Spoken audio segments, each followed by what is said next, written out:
Aspen is the library's catalog. I have people ask me a lot, do you still have the old school card catalog? We do not. Everything is online right now.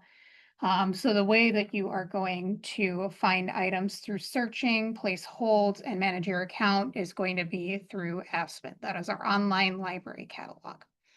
There are a couple of ways that you can use the search feature on the catalog. You can begin by going to our website, which is phlibrary.org. And you can do a quick catalog search by going to this search bar here where it says search our catalog. You can just type in a search term and then hit that magnifying glass or hit enter on your keyboard.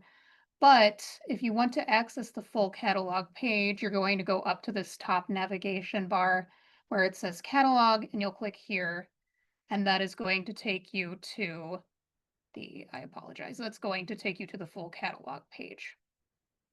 So once you're there, it's going to prompt you to log in. The sign in bar is up here. So I'm going to click sign in.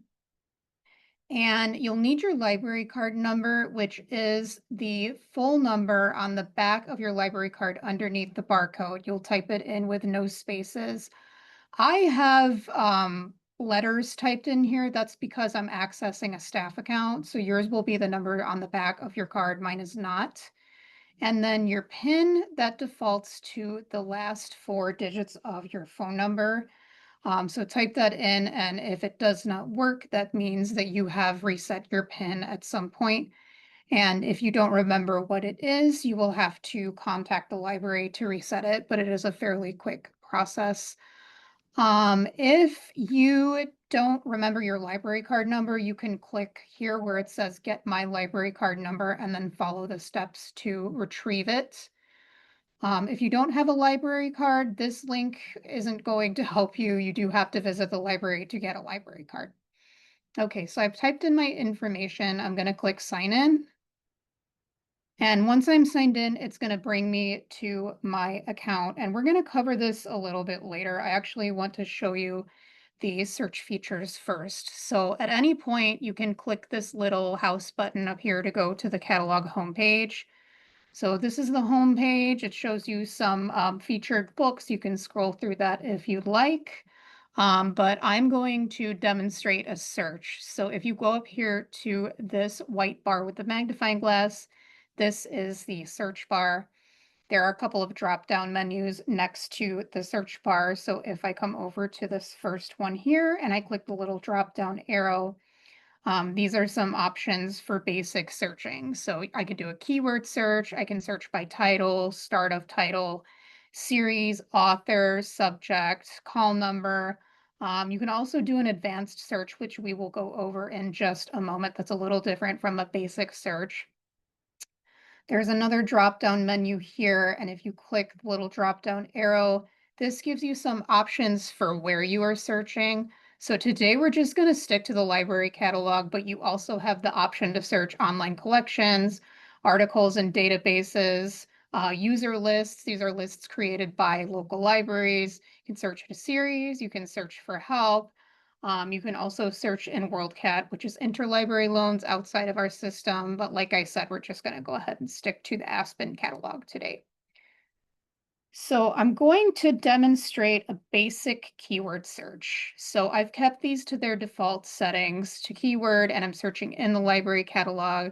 So I'm going to go back over to the search bar, and I can just search a basic keyword. So I'm just going to search for cats. And as you can see, it will autofill. So if you see, I'm going to type that in again so you can see, it autofills. So if one of these options works for you, you can click it. Maybe you see the title that you want right away. You can just click on it and that will take you to the result. But if I type in a keyword and I either click search or I hit enter on my keyboard, this is going to bring me to all of the relevant results for that keyword search for cats. So if I scroll through here, I can see many, many items. And these are all what the catalog deems relevant to that search. So I'm actually going to go back and show you how the advanced search works. So I just clicked that home button that's taking me back to the catalog homepage. And what I'm going to do is I'm going to go to this first drop down menu again where it says keyword, and I'm going to click that arrow, and I'm going to click advanced search, and then I'm going to click search again. And this is going to bring me to the advanced search. And it's not something that patrons will probably use a lot, but it is good for certain things. It's a little bit deeper of a search. And I'll kind of show you some of the options for advanced searching. So if you go over to that keyword drop-down menu, some of these options are the same as the basic search, but then you also have ISBN, ISSN, and UPC. You can search by publisher, year of publication, table of contents, record number, call number. So again, just some deeper search options. The most helpful to patrons, I think, as far as advanced searching would be the ISBN, which is a unique number assigned to every book. Every book has its own ISBN. It's a long number that starts with 9. ISSN is the same thing, but for magazines. The UPC is the sales code. So that's what you're going to see on the barcode when you buy a book at the store. I have not tried searching with a UPC code in Aspen. I'm not sure how well it works, but the ISBN search works really well. Um, so I'm going to go ahead and click that and show you. And just as an example, so say you're on Amazon and you're browsing books and you see one that you really want to read, but you don't want to purchase it. You want to see if the library has it. So you're going to take that ISBN number from the description. It's again a long number that starts with 9. You can find it pretty easily in Amazon results. And you can type it into the advanced search here. So I have one for a book that I was looking at. So I'm just going to go ahead and type that in.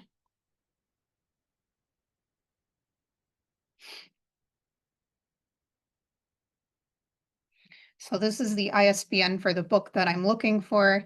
And then there's also, you can add a search group if you want to add more options. There's filters, which we'll go over when we go back to the basic search in just a moment. I just wanted to show you the advanced search. So I'm going to click find for that ISBN. And as you can see, this takes me to only one single result for one single book because it's a unique ISBN number. So that's something that's helpful if you just have something really specific that you're looking for, or if you do a basic search and it's coming up with nothing. I find that advanced search with the ISBN really helpful. But I'm going to go back to the basic search. So I'm going to click the home button again to clear out that search bar. And I'm going to go back to that keyword search that we did before for cats. And like I said, the basic keyword search is the one that most people default to. So this is probably the simplest search you can do. So again, it's showing me lots of results. These are all the relevant results for that keyword search that I did. But let's say that I want to narrow down this search because when I searched for cats, what I really wanted was adult nonfiction books that I can get at Palos Heights right now. So the way I'm going to do that is under narrow your results, there are some filter options here. And you can also use these options up at the top if you're just looking for books or ebooks. These are helpful as well. But I'm going to drill down into these filters on the left-hand side here. So where it says available now, I'm going to click there. And I'm going to click Palos Heights, but you can also search in Boundless or Libby if you're looking for, excuse me, for ebooks or audiobooks. But I want to look on shelf at Palos Heights. So I'm going to click there. For format, there's lots of options. These are just a few. If you click more, this is going to open all of the options that you can choose from. But I just want books. So I'm going to click book. You can also have the option to look in the e-content collection. There's a filter for that. For fiction, nonfiction, I'll click here.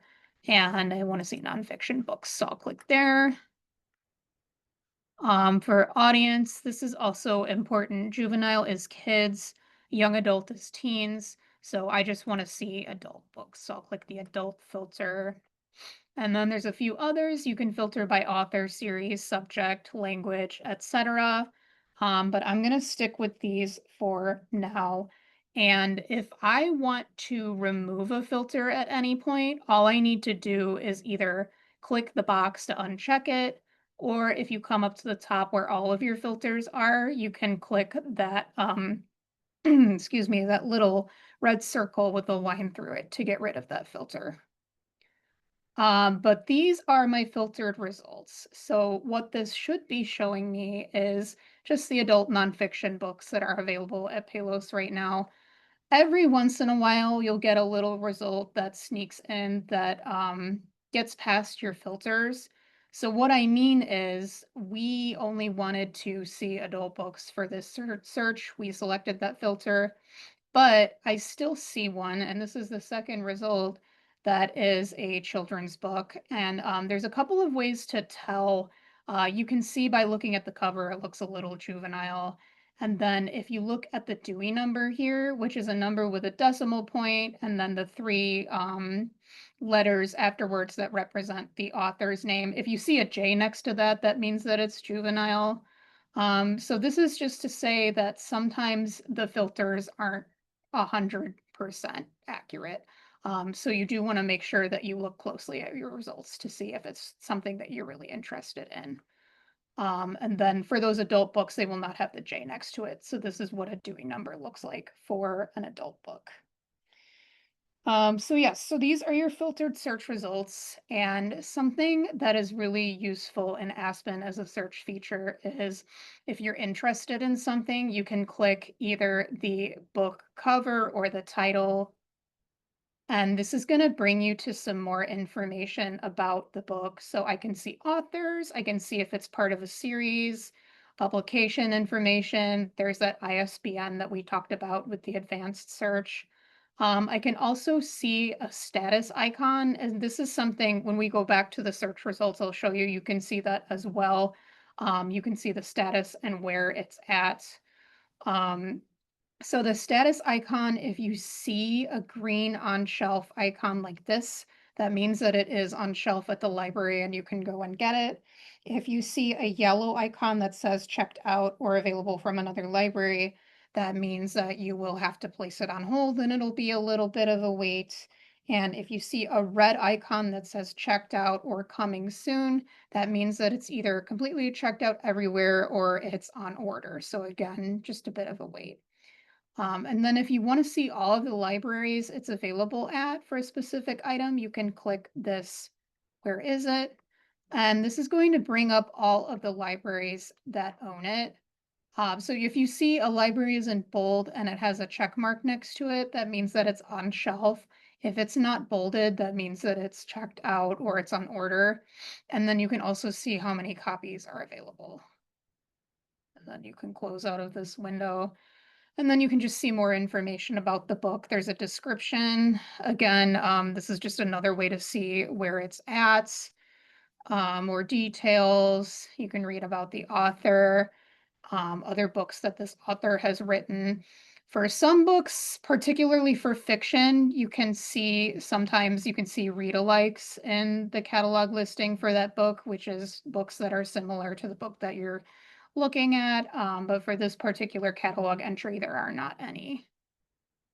Okay, so I'm just going to go back to the search results. From here, you can click to place a hold, but just for the sake of consistency, I'm going to click return to search results, just so you can see how to do that from the search results page. So now I'm back on that search results page. And again, as you can see the on shelf icon here and the location. You can also click to find out where it is. So just a couple of different ways to access those features. But let's say this is the book that I want. I want to place it on hold. So I'm going to click place hold. And this is what you'll see. It's telling you that you're requesting this item. You have 7 days to pick it up once it comes to the library. And then you can choose where you want to pick it up. This is going to default to your home library. So it's going to default to Palos for me. Let's say maybe you work in Oak Lawn or you have family out there and it's easier for you to get to that library. You drive past it all the time. So what you can do is when you're placing a hold, you can click this drop down bar here and you can choose Oak Lawn Library. You can choose any library that you like. And then if this is something that you want to do on a permanent basis, you can click this box where it says always use this pickup location. Otherwise, again, it's just going to default to your home library. And then once you're ready, you can click submit hold request. I cannot do this on this account because it's a staff account. It's not going to let me place a hold. But once you click submit hold request, it's just going to tell you that you've placed the hold and that you'll be notified once the hold comes in, and you'll be notified to whatever means your preferences are set to. So either an email, phone call, text message, what have you. So I'm going to close out of here. And just another quick note about holds is if you need a book right away, do not place the hold yourself. What the best practice is to call the library and have them place the hold for you. And then that way we can get it on the shelf, on the hold shelf right away. Because if you click place hold, this is just going to go on a list for us to pull later and get on the hold shelf. So just call us and let us know that you need it and you'll be picking it up the same day. As long as it's on shelf, we can do that for you. Okay, so I'm going to locate my account. And the thing about Aspen, and we've seen this with the placing holds and the locating items at different libraries, is there's a couple of different ways to do most things. So most of your account features can be accessed through clicking your name up here. This is Palos Heights, but if it's your account, it's going to say your name. So these are some of the things that you can do under your account settings, but I do just want to show you that page. So I'm going to click the three bars to the right of my name, and I'm going to click my account. And this is going to bring you to your account page. And there are a few things that you can do from here. You can see titles that you have checked out. You can see holds that you've placed. You can see holds that are ready for pickup. If you have anything that's overdue, you would see that here. And then you can see a lot of this to this bar on the left where it says my account as well. I'm just going to click to open the checked out titles to kind of show you what that looks like. So you can't see anything here again because I'm on a staff account, but what you would see if you had checked out titles here is you would see everything, you would see their due dates, and then you can go up here and you can see physical materials. So if you have books, DVDs, CDs checked out, you can see anything checked out on Libby or Boundless. Those would be our ebooks and audiobooks. And then again, you can see that over here, physical books, Libby, Boundless. And then if you've been charged for anything, we don't do late fines anymore, but if you have a book that's been overdue for a long time, it's been charged, you could see that here. You could also access your library card by clicking here. And again, this is just my staff username, but you can access your own library card number by clicking where it says your library card. Okay. A couple of other things you can do. So under account settings, if you click that drop down menu here, you can update your preferences. If you click here under your preferences, this is where you can change the language that the catalog displays in if you prefer a language other than English. You can also change your preferred pickup branch. So like I said, this is the same process as when you're placing holds. If there's another library other than your home library that's just more convenient for you, you can click that drop-down menu and choose any library. And then these alternate pickup locations, I wouldn't worry too much about that. And then once you're done, make sure you click update my preferences. And while I'm looking at this, I'm realizing there's something that I wanted to show you under the hold. So I'm actually going to go back to my account, and underneath the checked out titles where we looked before, I'm going to click titles on hold. And this is something that sometimes confuses people when they're looking at their holds on Aspen. Under holds ready for pickup, these are things that have arrived at the library already. They're on the hold shelf. You can go and get them. If you see anything under pending holds, that means that they have not arrived yet. So if you see pending, that means you're still waiting. They're not here yet. Okay, and then if I go back to account settings, there's a couple of other things that are useful. You can click contact information. You can change anything here other than the expiration date, obviously, but name, address, zip code, email. Preferred name, this is good. Like, say if your name is Thomas, but you go by Tom, you can type your preferred name, Tom, here, and then that will show up here at the top of your account. It will say Tom instead of Thomas. And then text message settings back over here on the left. You can add a cell phone number that you would like to receive text messages to, and then you can get alerts for overdues, or if you have holds ready, you can have them texted to your phone. And again, just click update settings once you've added everything that you need. Okay, and then I'm going to go back over to the left to reset PIN. And this only works if you remember your old PIN. So if your PIN is still the last four digits of your phone number, but you would prefer it to be something else, you can update it yourself on Aspen. Just type in your old PIN, your new PIN, and then click update. And then the last thing that I need to cover is the checkout history. This is under my account. And I'm going to click here, and this will tell you that this is an opt-in service. So the library does not keep track of what you return it, what you're borrowing after you return it. We respect your privacy. If you would like to turn on your checkout history, you can by clicking start my recordings, start recording my checkouts. And again, this is completely up to you. We're not going to do this without your consent. But this is useful if, say, you read a lot of series and you're having trouble keeping track of, like what you've read in the series and what's next. Or just if you're a forgetful person like me and you tend to check out the same book a couple of times without realizing that you've already read it, recording your checkout history is useful, but again, entirely up to you. So with that, I'm going to stop sharing my screen.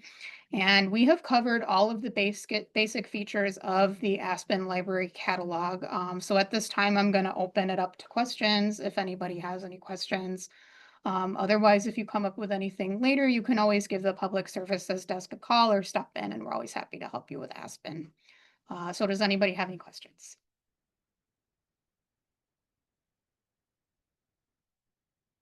I'll double check the chat. I'm not seeing anything in the chat.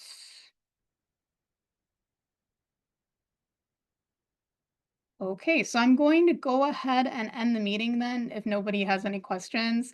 Thanks so much for joining me and have a great day.